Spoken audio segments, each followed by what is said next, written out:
देख रहे हैं पंजाब केसरी और मैं मुकेश रैना।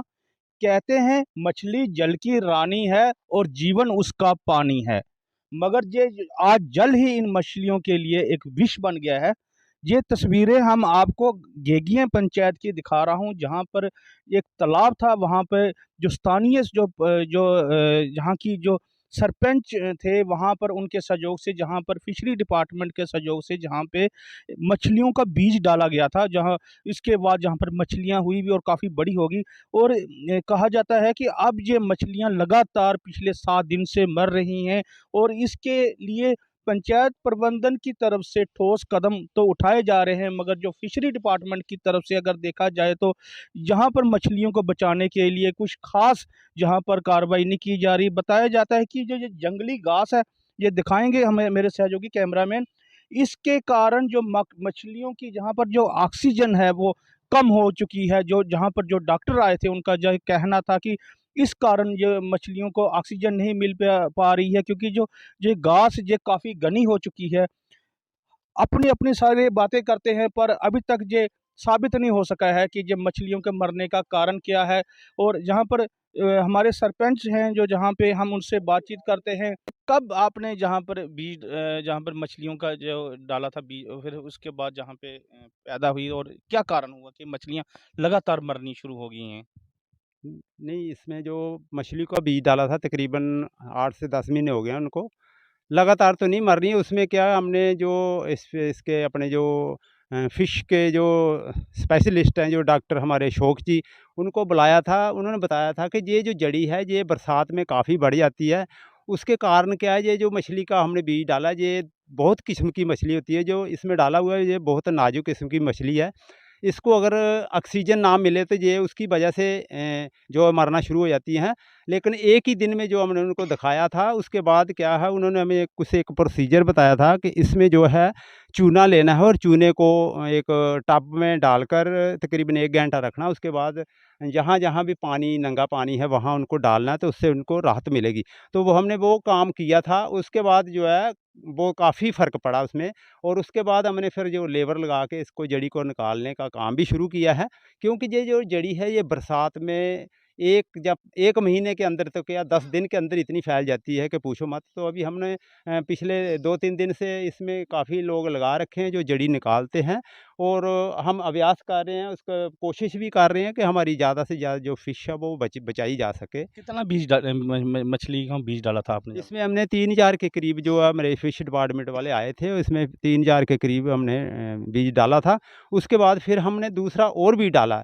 और ये फिश डिपार्टमेंट का कहना है कि जो जब ज़्यादा मछली हो जाने के कारण भी ऑक्सीजन जो कम हो जाती है, तो जो बड़ी मछली है उसको हम, जब आप ये तालाब साफ़ कर दें, तो बड़ी मछली को बाहर निकाल कर छोटी मछली का फिर दोबारा हम बीज डालेंगे। तो इसको बीज से निकालना पड़ता है बड़ी मछली को। तो वो अभी क्या आज भी आए थे। इस तालाब से जो पंचायत को कुछ आमदनी हो रही थी मछलियों की? जैसे मछली बड़ी होती है तो उसको मंडी में बेचा जाता है। कई पंचायतों में देखता हूँ कि पंचायतें अपना खर्चा खुद निकाल रही हैं। हाँ, वो ही अभी हमने ये वो ही प्रोसीजर किया। क्योंकि हमने जो पंचायत के एक बैठकर ये एक किया था कि जो इससे प्रॉफ़िट होगा वो यहाँ ही पंचायत में, यहाँ इसी के तालाब के साथ में ही लगेगा। क्योंकि अभी हमारा वो मछली तैयार है, तो हम इसको अभी सफाई करके उसके बाद ही जो फिश डिपार्टमेंट वाले हैं, उनके सहयोग से हम जो मछली को निकालेंगे, जो बड़ी मछली है, और फिर छोटी मछली को वो डालेंगे।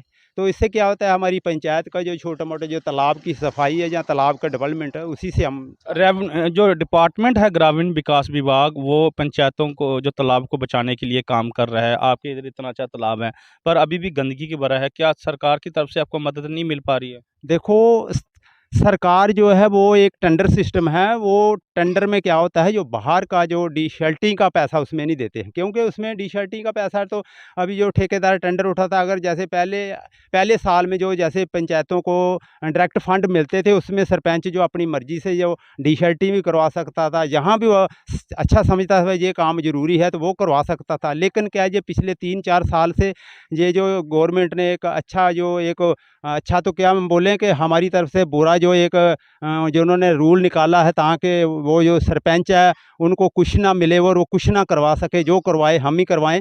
तो उसकी वजह से जो जितने भी सरपंच और जितनी पंचायतें हैं उनको काफ़ी इसमें नुकसान हो रहा है। अभी कितनी मछलियाँ जो मर चुकी हैं? तकरीबन 10-20 केजी जो है मछली जो है मर चुकी है। और उसके बाद फिर हमने जो ट्रीटमेंट हमारे जो साइंटिस्ट है अशोक जी उनसे कंसर्न किया था, उन्होंने जो बताया तो उसके बाद अभी जो है सहयोग से अभी अच्छा है, तो हमने थोड़ा पानी भी निकाला है। तो हम यही कहते हैं कि जो तालाब है उसकी डीशटी के लिए अलग से तालाब की साफ सफाई के लिए आपके पास कुछ पैसा नहीं हमें आता। हमें जो भी पैसा आता है बोलता है इसकी इसके जो टाइल लगाओ, इसका प्लेंथ निकालो, और उसके जो बीच की जो डी-शर्टिंग है उसका पैसा हमें आज दिन तक ना जब मिला है। तक तालाब की सफाई का पैसा नहीं आता, इस तरीके से जो मछलियां हैं मरती रहेंगी। मैं एक बार फिर से दिखाना चाहूँगा, जे आरसपुरा ब्लॉक का गेगियां पंचायत का जो तालाब है, जहां पर 3000 के करीब जहां पर मछली पालन के लिए जहां पर मछलियां डाली गई थी, इसमें अधिकतर जो मछलियां हैं वो मर चुकी हैं, क्योंकि ये पानी ही जो मछलियों के लिए एक विष साबित हो रहा है। आशा करते हैं कि फिशरी डिपार्टमेंट और जो आरसपुरा प्रशासन इस विषय में को ठोस कदम उठाएगा, ताकि पंचायत को आने वाले समय में आमदनी के साथ साथ जो लोगों के आने का भी, जहां पर लोग आ सकें और जहां पर मछलियों को देख सकें। मुकेश रैना, पंजाब केसरी, आरसपुरा।